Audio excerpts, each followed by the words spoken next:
अस्सलाम वालेकुम दोस्तों, मेरा नाम आसिम हुसैन शाह है। अब से मेरी ट्राई रहेगी कि कुछ शॉर्ट वीडियोस के अंदर कुछ हिस्टोरिकल फैक्ट्स को रिव्यू और डिस्कस किया जाए आपके साथ।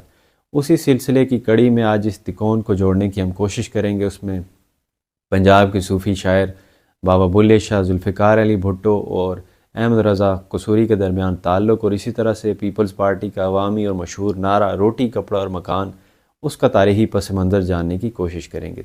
सबसे पहले जो जानना अहम है वही है कि जो अहमद रज़ा कसूरी जो हैं वो उनका शुमार पीपल पार्टी के बानी अरकान में होता है। पीपल्स पार्टी के फौरी क़याम के बाद जब जुल्फ़िकार अली भुट्टो को अहमद रज़ा कसूरी ने कसूर आने की दावत दी, उनको बाबा बुल्ले शाह के मज़ार पे सबसे पहले ले जाया गया। वहाँ पे उनकी दस्तारबंदी की गई और बहुत बड़ा उनका इस्तकबाल किया गया। तो दरबार में हाज़िरी के बाद कसूरी ख़ानदान की जो आबाई हवेली थी उसकी तरफ रवानगी के दौरान अहमद रज़ा कसूरी ने जुल्फ़िकार अली भुट्टो से पूछा, क्या आप इन बुज़ुर्ग शख्सियत के बारे में जानते हैं जिनके मज़ार पे आपने हाज़िरी दी? तो जुल्फ़िकार अली भुट्टो ने कहा कि मैं इनके बारे में बहुत कम इल्म रखता हूँ, मैं नहीं जानता इनके बारे में ज़्यादा, तो आप मुझे बताइए इनके बारे में। अहमद रज़ा कसूरी ने बाबा बुल्ले शाह का एक शेर, पंजाबी शेर उनको सुनाया कि मंगोए बंदे अल्लाह कोलूँ जुल्ली गुल्ली कुल्ली। तो जुल्फ़िकार अली भुट्टो ने कहा कि इस शेर में जो आपने इस्तेमाल किए हैं अल्फाज जुल्ली गुल्ली कुली, इनके क्या मानी है, क्या कहना चाहते हैं इस शेर में शायर? तो उन्होंने बताया कि जुल्ली का मतलब है रोटी, कुल्ली का मतलब है कपड़ा और गुल्ली का मतलब है मकान। जुल्फ़िकार अली भुट्टो को ये इस शेर में ये जो अल्फाज इस्तेमाल किए तो इतने पसंद आए, उन्होंने कहा कि क्यों ना हम इन अल्फाज को मैं अपने पीपल पार्टी के मंशूर में इनको शामिल कर लूँ।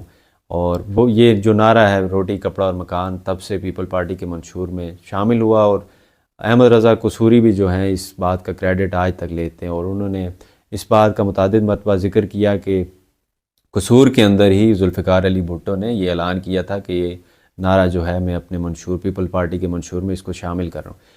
तो अहमद रज़ा खान कसूरी और जुल्फ़िकार अली भुट्टो का जो लव एंड हेट रिलेशनशिप है उसकी भी काफ़ी लंबी दास्तान है। 1970 के इंतखाबात में अहमद रज़ा कसूरी ने पीपल्स पार्टी के टिकट पर कसूर से कौमी असम्बली की नशिस्त जीती, और जब मुजीबुर रहमान ने ढाका में इजलास बुलाया 3 मार्च को, 3 मार्च 1971 को, तो जुल्फ़िकार अली भुट्टो ने जो तारीख़ी अल्फाज कहे कि जो शख्स भी कौमी असम्बली का कोई भी रुकन अगर यहाँ से ढाका में जाके इजलास को अटेंड करेगा, मैं उसको लिक्विडेट यानी उसकी टांगें तोड़ दूँगा।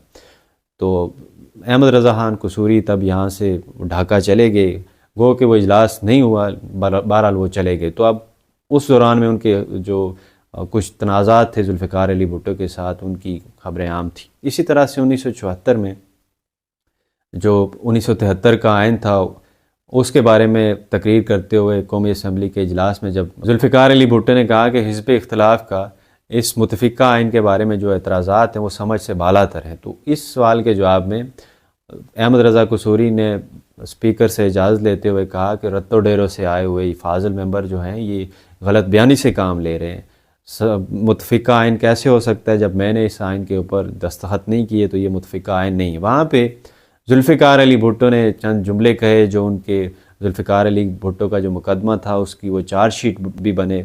उन्होंने कहा कि I have had enough of this man. He is absolute poison. We will not tolerate him anymore.